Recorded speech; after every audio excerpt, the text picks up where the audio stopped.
아멘. 2021년 여러분의 가장 큰 계획은 무엇입니까? 여러분, 우리가 생각하고 우리가 좋다 판단하고 결정을 하면 그것을 현실화시키기 위해 계획을 세우지 않습니까? 하나님께서도 계획이 있으십니다. 그의 계획이 실현되어져 가는 과정을 우리는 구속사라고 말할 수 있습니다. 특별히 성경은요, 인류 전체의 역사가 아니라 하나님의 구원 계획에 대한 역사를 매우 집중적으로 우리에게 말하고 있는데요. 창세 전에 그리스도 안에서 우리를 택하사 우리로 사랑 안에서 그 앞에 거룩하고 흠이 없게 하시고자 하셨습니다. 그 기쁘신 뜻을 예수 그리스도로 말미암아 하나님의 자녀들이 되게 하셨는데요. 그 앞에 서게 하심이라는 제목으로 말씀이 주는 교훈을 함께 나누겠습니다. 첫째로, 우리는 화목의 은혜를 소유하게 되었다입니다. 여러분, 하나님의 모든 계획의 중심에는 예수님이 계십니다. 하나님의 창조 사역에도, 타락한 인간에게 주신 언약에도, 그리고 모든 약속을 성취하실 구원 역사에도 예수님이 계십니다. 예수님은 누구십니까? 참 하나님이시요 참 인간으로 이 땅에 오셔서 우리를 구원하시고 다시 오실 것을 약속하신 분이십니다. 예수님께서 우리를 죄와 사망으로부터 구원하시고 의와 생명으로 옮기심으로 말미암아 우리의 신분이 변화되었습니다. 우리는 이 세상에서 하나님의 말씀을 선포하고 그 말씀을 실행하고 그 말씀을 보존함으로 인해 그 회복된 영광을 누리는 것입니다. 여러분, 천하 만물이 하나님의 말씀으로 지은 바 되었습니다. 말씀이신 예수 그리스도로 말미암아 성부 하나님께서 말한 바대로 창조되었습니다.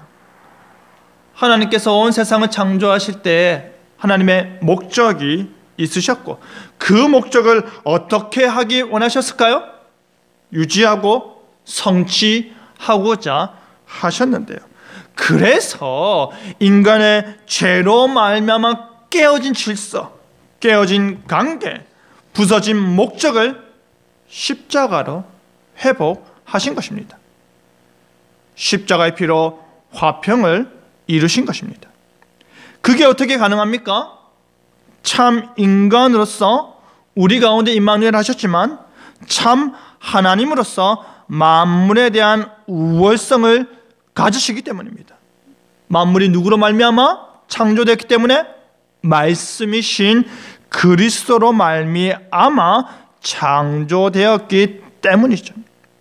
그리스도께서 창조의 원인이시기 때문에 모든 창조물들은 누구 중심으로? 그리스도 중심으로 이해해야 하는 것이죠. 생각을 해보십시오. 만물이 예수님으로부터 나왔습니다. 그런데 그 만물이 죄로 말미암아 부패하였다 하더라도 그 만물을 지으신 분께서 그것을 다시 되돌릴 수 있지 않겠습니까?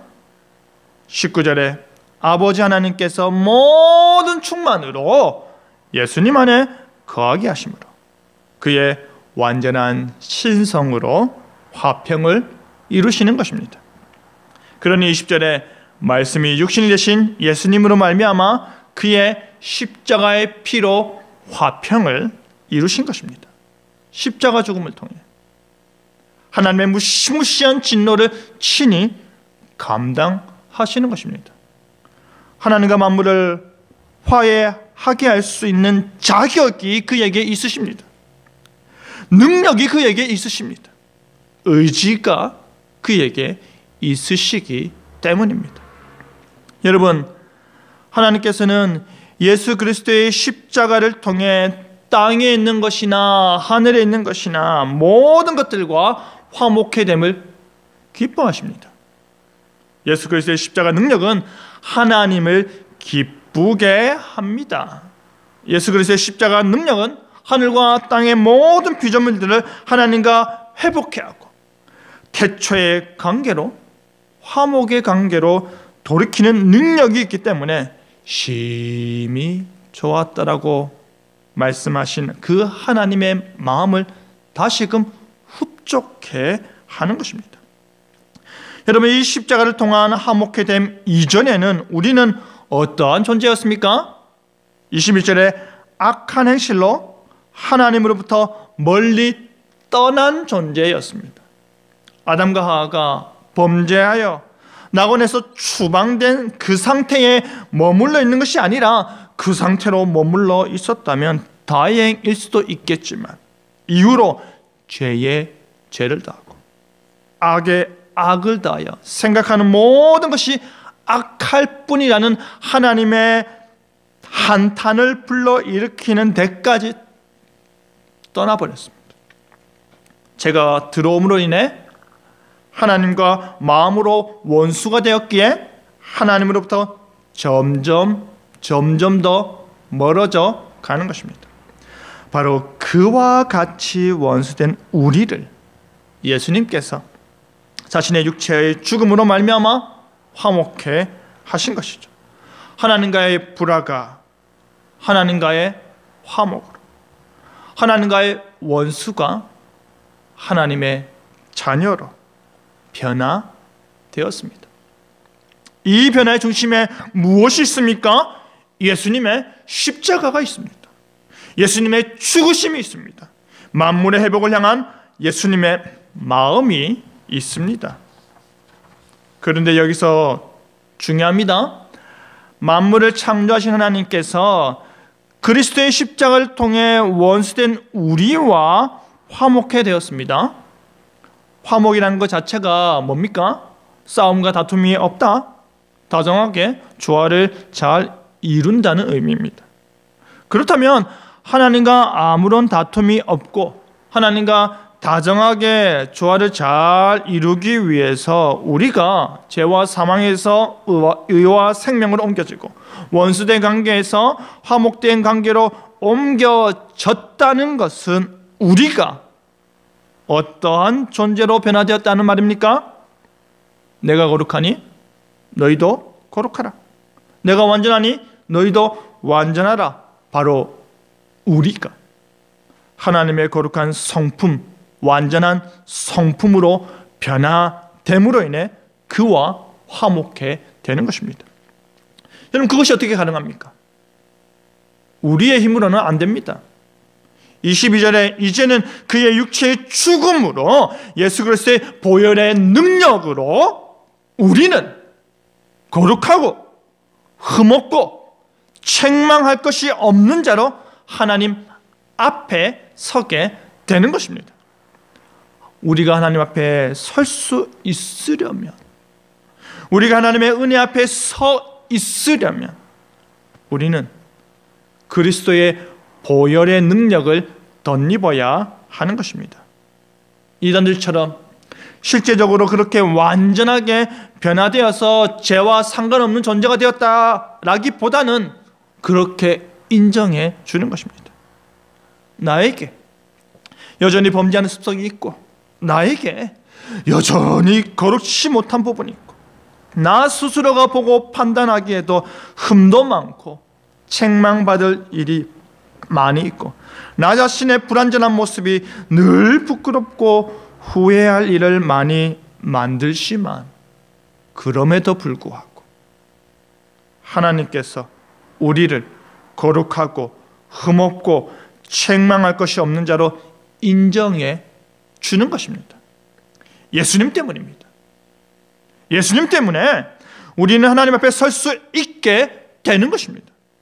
예수님 때문에 우리는 떨리는 두 다리를 부여잡고서라도 하나님 앞에 설 수 있는 담력을 얻게 되는 것입니다. 사랑하는 성도 여러분, 우리는 기억해야 합니다. 우리는 결코 잊어서는 안 됩니다. 우리는 하나님의 창조물입니다. 우리는 하나님의 형상으로 지음받은 인간입니다. 결코 하나님과 같이 되려고 해서는 안 되는 것입니다. 결코 하나님보다 더 높아지고자 해서도 안 되는 것입니다. 우리는 내 인생에 있어서 하나님이 아닙니다. 우리는 내 삶에 있어서 하나님이 아닙니다. 우리는 그의 피조물입니다. 한낱 피조물에 불과한 우리를 구원하시고자 십자가의 은혜를 베푸신 것입니다. 우리는 하나님의 형상으로 지음받아 그리스도의 보혈의 능력으로 말미암아 하나님 앞에 설 수 있게 된 존재가 되었습니다. 우리는 그리스도의 십자가로 말미암아 하나님 앞에 거룩하다 인정받는 존재가 되었습니다. 우리가 어디에 서 있는지, 우리가 있어야 할 곳이 어디인지, 우리가 어떠한 존재로 변화되었는지 늘 기억하시며 살기 바랍니다. 둘째로, 우리는 믿음의 소망을 소유하게 되었다입니다.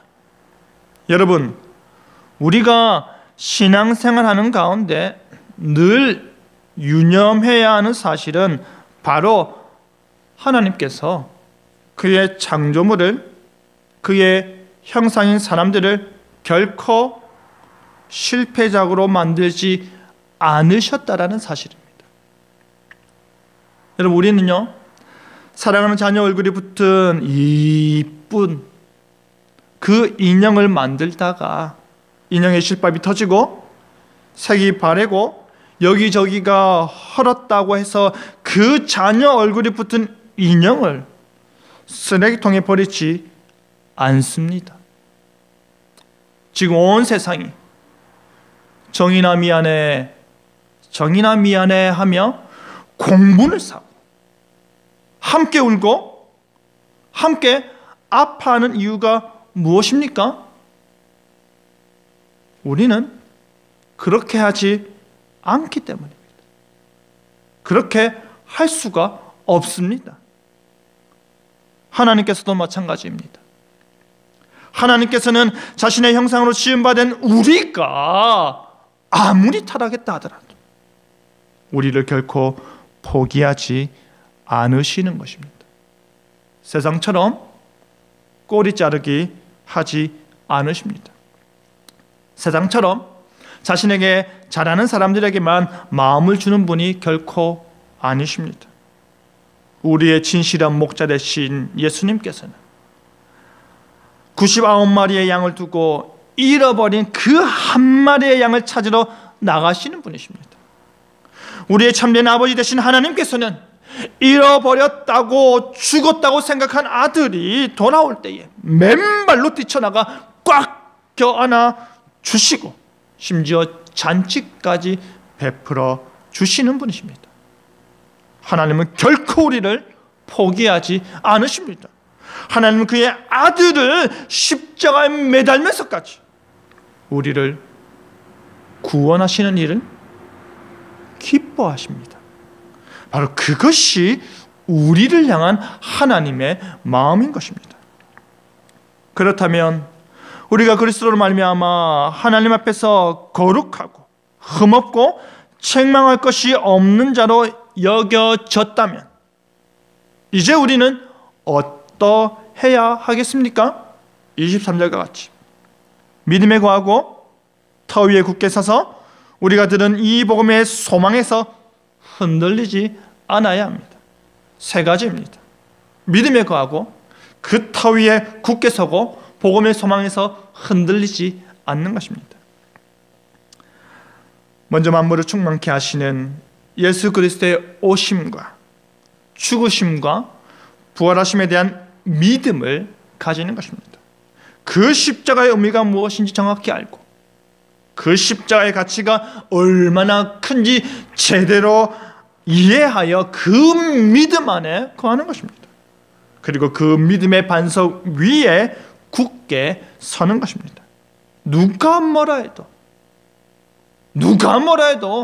나는 내 믿음 지키리라는 마음으로 굳게 서는 것입니다.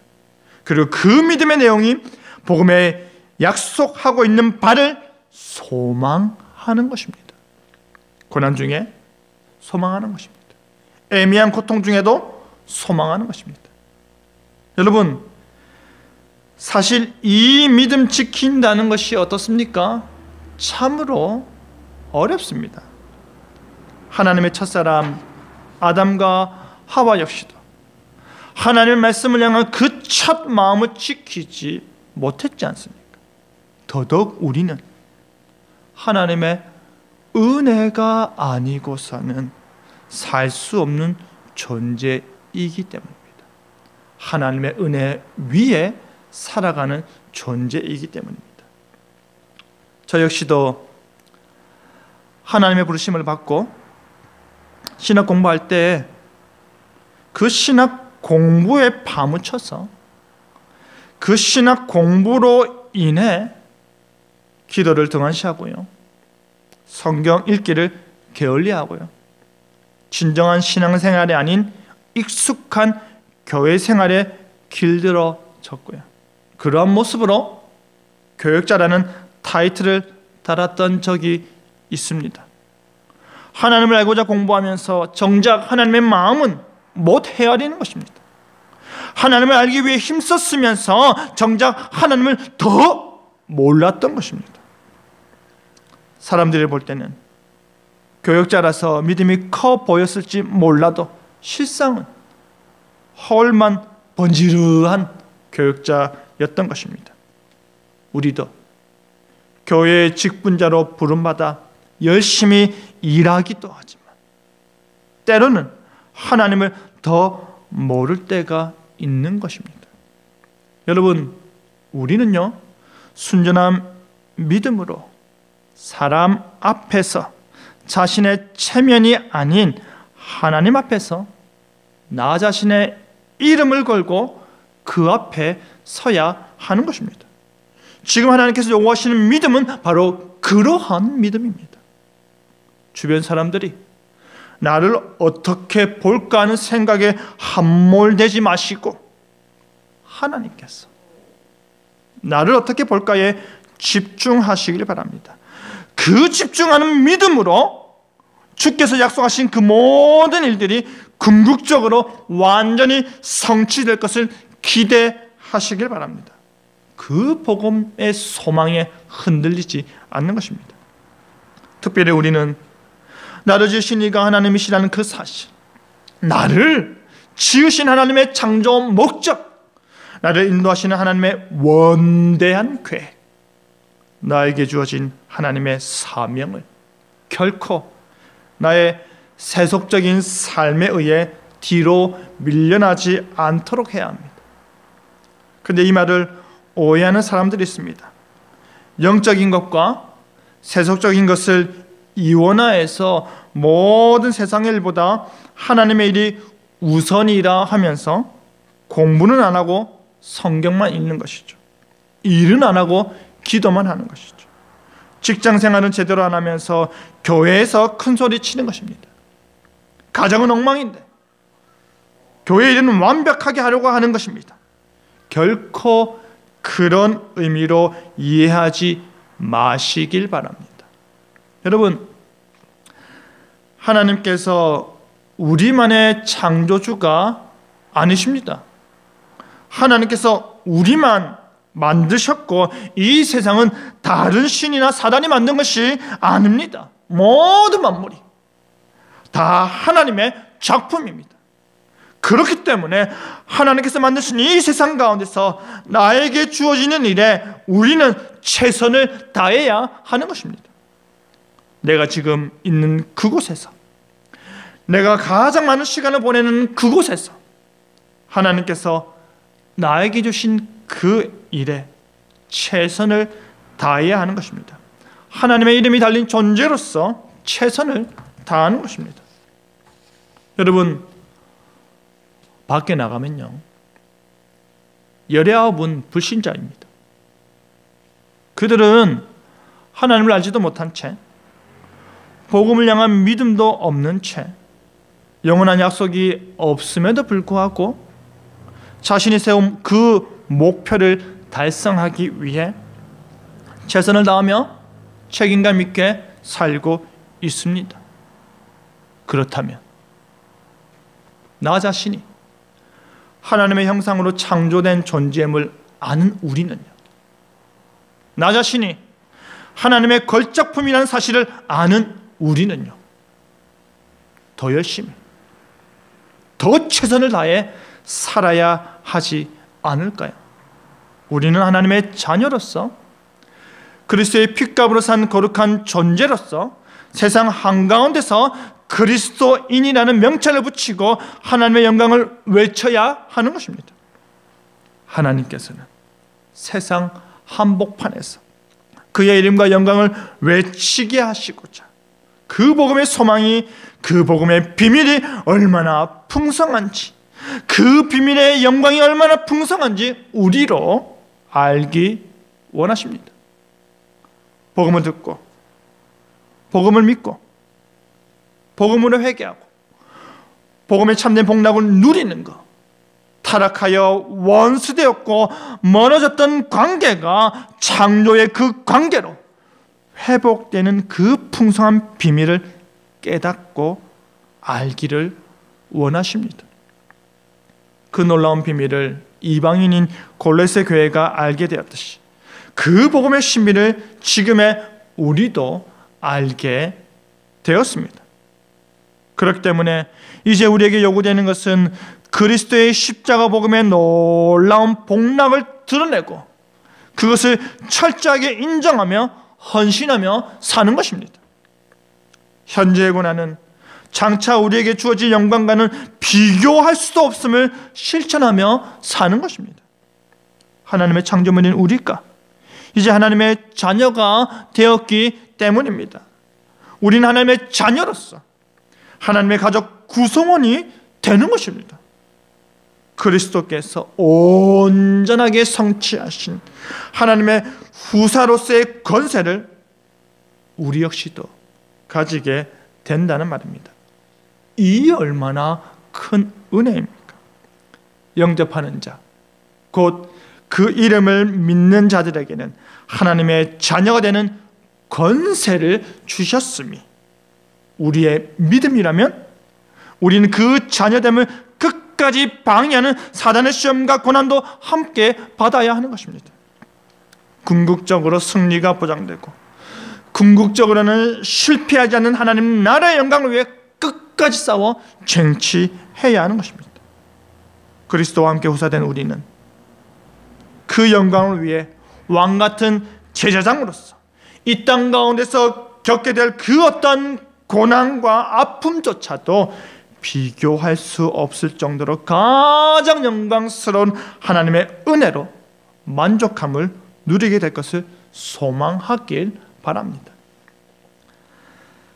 사랑하는 성도 여러분, 만일 너희가 믿음에 거하고 터 위에 굳게 서서 너희 들은 바 복음의 소망에서 흔들리지 아니하면 그리하리라. 그렇게 하실 것이라는 하나님의 약속을 믿으시길 바랍니다. 그리하리라의 말씀이 우리에게 분명히 각인되길 바랍니다. 하나님께서 그렇게 하실 것입니다. 하나님께서 반드시 이루어 주실 것입니다. 하나님께서 결코 실패하지 않는 그 뜻하심과 계획을 기쁨으로 성취하실 것입니다. 그리하리라의 믿음을 간직하며 살아간 여러분 되기를 바랍니다. 말씀 맺겠습니다. 사랑하는 성도 여러분, 여러분이 사랑하는 사람과 가장 행복했던 순간을 떠올려 보십시오. 모든 순간이 생생하게 기억날 정도로 더할 나위 없이 행복했던 그 순간을 떠올려 보십시오. 그때가 언제입니까? 그것과는 비교할 수 없을 정도로 사랑스럽게 우리를 바라보시는 하나님의 눈빛이 바로 그의 형상으로 인간을 창조하였을 때입니다. 그리고 그리스도의 십자가를 통해 우리가 믿음으로 다시 화목하게 되었을 때입니다. 하나님께서 그 사랑스러운 눈빛으로 우리를 바라보고 계십니다. 하나님께서 진실로 원하는 것은 우리가 그 앞에 서 있는 것입니다. 다른 거 다 필요 없다. 너는 내 앞에만 있기만 해라. 내가 너를 선택했고 내가 너를 불렀으니 내가 책임지겠다. 너는 내 앞에 있기만 해라 하십니다. 그 앞에 서 계시길 바랍니다. 그 앞에서 하나님의 은혜를 만끽하시길 바랍니다. 자녀의 건세를 소망하며 장차 우리에게 주어질 영광을 바라보시길 바랍니다. 걸작품으로서의 영광과 복락을 한껏 누리시길 바랍니다. 그리하여 그리스도로 말미암아 하나님 앞에 서게 하신 그 은혜에 감사하며 살아가는 저와 여러분 되기를 간절히 바랍니다. 아멘.